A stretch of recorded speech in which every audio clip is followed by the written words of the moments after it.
Hey everybody, I'm Joe. We're talking about the Marvel Multiverse game today, and we're going to look at the powers and other attributes that you should add to a character if you want to build an investigator. Here we go. So an investigator is a tried and true and beloved type of character inside of TTRPGs. This is someone investigating for clues, eavesdropping on conversations, gathering evidence, and helping to decide the route and the plan that the team should execute. Not only is this a fun character to build, but evidence gathering sequences are some of my favorite moments in TTRPGs. They're not combat, but they have really significant consequences to them. So I love this character style, I love this play style, and I love these moments inside of TTRPGs. I've spoken before about how a lot of the abilities and powers inside of Marvel Multiverse are combat oriented, and I want to find ways of building out the non-combat aspects of the game so that it has a more broad and full range of things that can happen. Investigation is one of those moments that I love, and there are some options to build a really interesting investigator. So we're going to take a look at those. It should be of no surprise to, I think, anybody that a lot of the investigation abilities are going to be found inside of the telepathy power set. So if you want to build an investigator, you can go into telepathy and you can make that your power set for a lot. And I want to explore it in a character build sometime soon, but we're going to find a lot is in here, but not everything. But the first power we're going to examine is, and that is Animal Bond. Animal Bond is really fun. It's not exactly find familiar from D&D, but it has a lot of similar aspects to it. We need an animal that we have bonded to, and if I played a telepathy character, I would 100% have some kind of animal companion. And what we can do is communicate with Animal Bond over essentially any distance. The communication can be verbal or visual or even more complex and can transmit over any distance provided that it is on the same plane of existence or dimension. It's not exactly the ability to see through the animal's senses like it is in fantasy RPGs, but we can send our animal bonded companion into an environment and gather some form of information. This is really fun RP. It helps build out your character, and there's a lot of investigating or just examining a space that you can do remotely. And who's really going to pay attention to that Harris hawk that's just flying around and landed on a branch about 100 feet away? Probably no villains, right? The other great thing about Animal Bond is it has no prerequisites. You can pick this up right away at rank 1 if you want to in the telepathy power set. So the next power is Borrow Senses, also in the telepathy power set. You must be rank 2 and have the ability to form a telepathic link.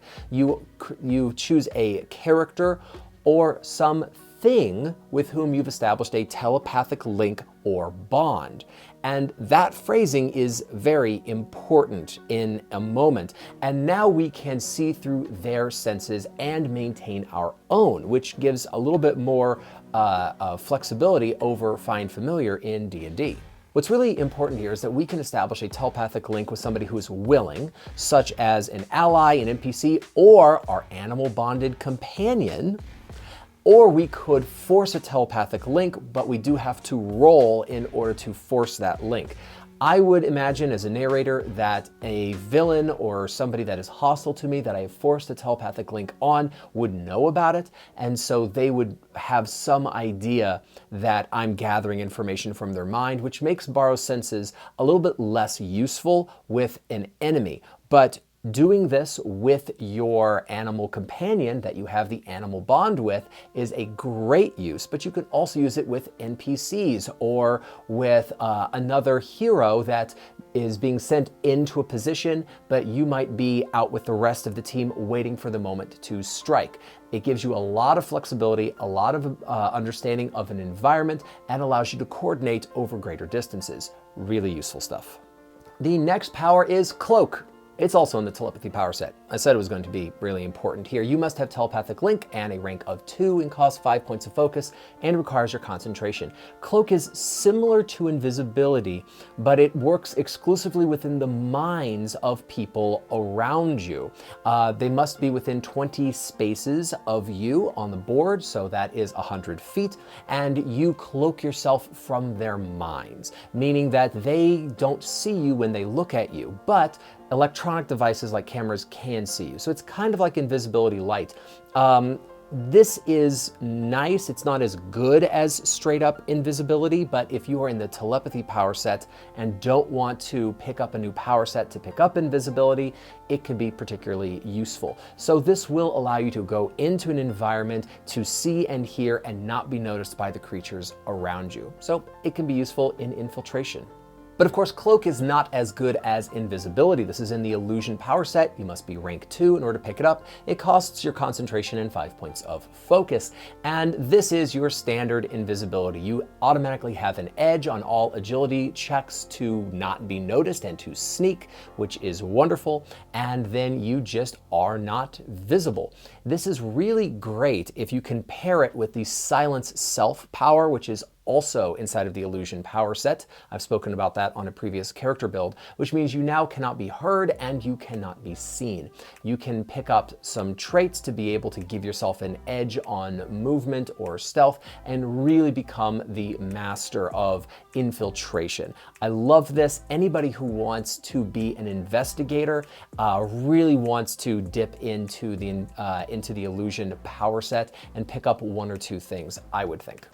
The next power might surprise you, but it is Grand Illusion. Now, this is a pretty expensive power to go into. It has a lot of prerequisites, including Animated Illusion, being a rank of 3, but Grand Illusion is one of my favorite powers in the game because it has so much flexibility. It requires 10 points of focus in your concentration. Grand Illusion allows you to make a large illusion. It can be 5 sizes larger than your character. It can be up to 50 spaces away, and every space is 5 feet, so that's 250 feet away if you want to.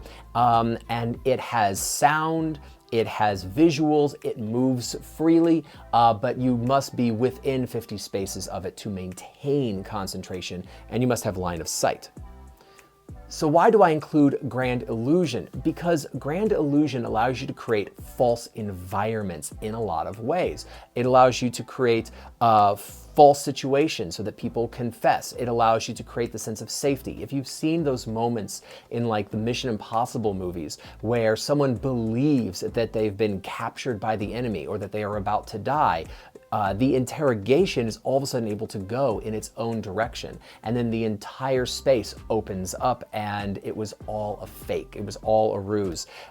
Using Grand Illusion to be able to infiltrate a space, to be able to make a space seem dissimilar from the way that it really is, there are a lot of ways you can use this for infiltration, for gathering information, and I think a creative player with Grand Illusion is going to be able to do a lot. The next power that is useful for us as an investigator is going to be Astral Form. Astral Form is both in the magic and telepathy power sets. You must be rank 2 in order to be able to take it. It requires concentration and 5 points of focus, but you leave your body and your senses are invisible and intangible, and they can fly around the world, and they have the ability to use their senses. It says it very specifically in the description of the power that you can sense things in the real world. That means conversations. That means watching what people are doing. Yes, your body is vulnerable, but if you are in a safe place or if your allies are watching you, you can gather quite a bit of information, and you can move really fast. You have a flight speed that is equal to your rank times your running speed, and out of combat, it can be 10 times faster. So you immediately grab some pretty powerful flight capacities if you want to be able to snoop or to be able to spy on people. There's a lot of things you can do with Astral Form. The next power I absolutely love for an investigator, especially an interrogator character, and that is Sense Sins. This is so much fun. It's in the magic power set. You must be a cursed variety of a magic user, but it has no other prerequisites, and it does not even require your focus or your concentration, which is great. You make an ego check against a target. Upon a success, you know what terrible things they've done. And if you have a fantastic success, you know what terrible things they are planning to do.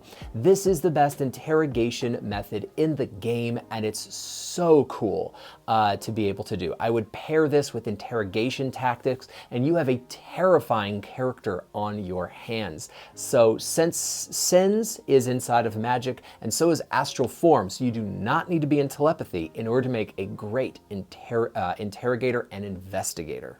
The next power should be really no surprise to anybody, and it's time travel. Time travel is a rank of 3 requirement. You must be in omniversal travel. You spend 10 points of focus, and you travel in time. And you can go pretty much at any point in time that you want, but you're not also traveling through space. So you've got some mobility issues that you want to really pair with this particular power set. But time travel lets you go back in time and see how things unfolded and change the way that things unfolded. It's enormously powerful, and if your narrator's not ready for a time traveling character, please give them a heads up because it totally changes the nature of the game, but it's enormously powerful and gives you a lot of things that you can do. The next power is machine telepathy. This is the bread and butter of an investigator. I think it is only in the telepathy power set. It has no prerequisites. You can pick it up at rank 1. It requires no focus, but it does require your concentration. You are now able to communicate with one machine at a time. You must have basically met the machine before. Met is a very general term because, hey, there might be cyborgs inside of your world, so we have a lot of different ways of seeing or communicating. But if you are around a machine, you can communicate with it. Here is the interesting thing. It does require a logic check to be able to make a machine compliant or to bypass security. But fortunately, telepathy is one of only 2 power sets that is logic based, meaning that you should be good at this check. But you are able to now touch and communicate with machines, including grabbing information from them. This is wonderful for an investigator character. If you pair machine telepathy with some of the teleportation powers, you can get into a place, steal information from a machine, and get out. And I think that's a wonderful way of building a character. The next power I've never spoken about on this channel before, but I love it so much, and it's Fool. Fool is in the telepathy power set. You must have telepathic link and be a rank of 2. It requires your concentration and 5 points of focus, but you alter what you look like in somebody else's mind that is within 20 spaces. Cameras will still record you normally, but the other person sees and believes that you are whatever you appear to be. So if you want to look like a villain or an NPC and gather information, Fool is an amazing way of doing an interrogation sequence if you are not somebody that is in the illusion power set. Wonderful power. If you want to play an infiltrator that is in the more logic-based skills, this is the way to go.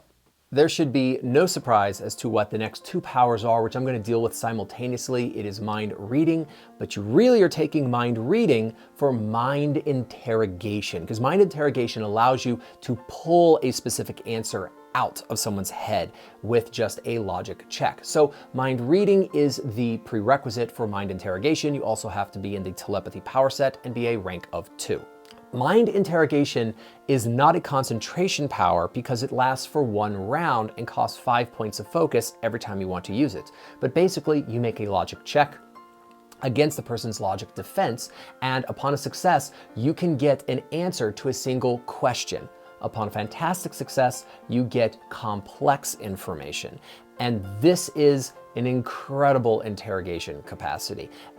Being able to just extract information out of someone's mind is wonderful, and it's going to make for a very intimidating person. So here's a way of doing interrogation for logic-based characters. So now we have ways of building a character for investigation who is ego-based or logic-based. So there's ways to do it either way, which is great. So mind interrogation, go for it. The last power that we're going to look at is information upload. I love this, and I don't think I've ever seen anybody take this power or talk about it or use this, but it has so much capacity to it. Like most other things we're talking about today, it's in the telepathy power set. You have to have telepathic link and a rank of 2. It requires your concentration and 5 points of focus. You are able to transmit a knowledge-based label, which is a trait or a tag, to a target that you have established a telepathic link with. And I might do a video on what kind of shenanigans you can get up to with that piece of text, but it's the ability to just put a label onto someone else, and that's pretty cool, but that's not what we're here for. We're here for the second thing this power can do, which is the ability to impart other kinds of information or knowledge to the other target. That process is instantaneous. In other words, if I wanted to convey information that would take me a couple paragraphs of speech in order to transmit, I don't have to worry about it taking 15 seconds or 20 seconds. It is instantaneous. So now a character can have a telepathic link with other members of the team, can go into a space, perhaps use Fool to be able to get information in an interrogation, or machine telepathy to pull information and send it to other members of the team who are elsewhere inside of a space.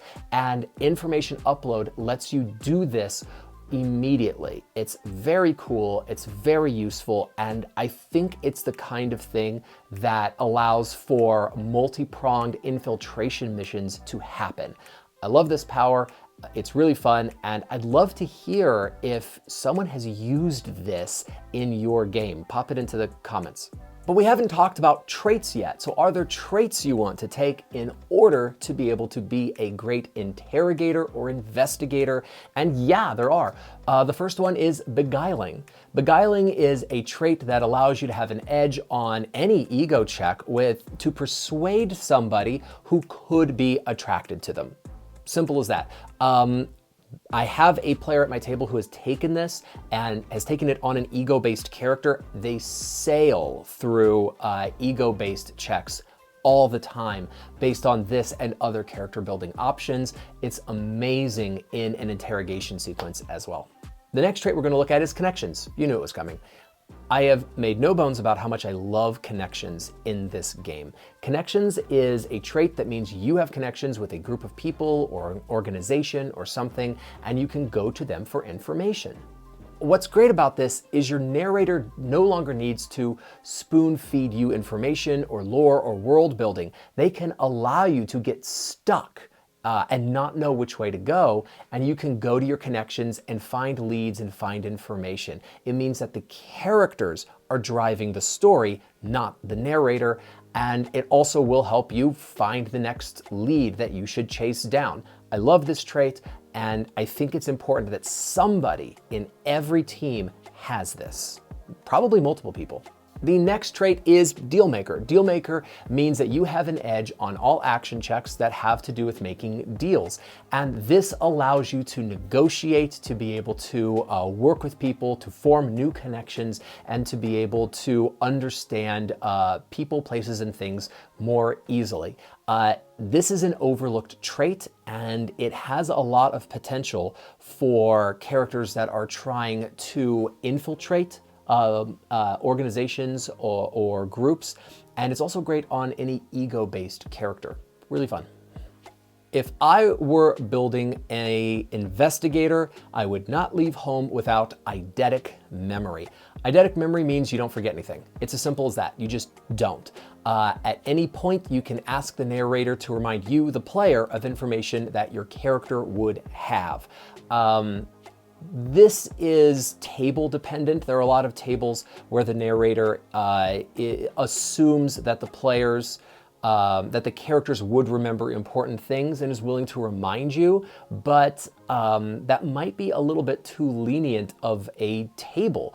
I have tended to lean that way, and I think that it's a little bit more interesting of a table if I allow my players to forget things if they didn't write them down. Eidetic memory is absolutely a must-have for me for an investigator. I think that's really powerful, especially a logic-based investigator, right? Here's an obvious trait for an investigator: fresh eyes. You have an edge when you are investigating something that is new to you, essentially. This just makes sense for somebody going into a new space and trying to figure it out quickly and investigate it.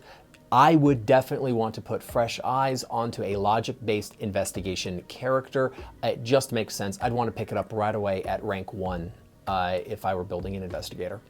And lastly, for us, interrogation. This just makes sense. Interrogation means that you have an edge on ego or logic checks that are made while you're asking questions. And if you are trying to build an interrogator or an investigator in some way, this is such an obvious way to go that it's difficult to think about making an interrogation-based investigator without taking this trait. It's great. So those are some ideas for building an investigator in Marvel Multiverse. If you have built an investigator or run investigation missions at your table, I'd love to hear about them. YouTube is literally made out of buttons. I hope you press some of them. I'll see you next time. Peace.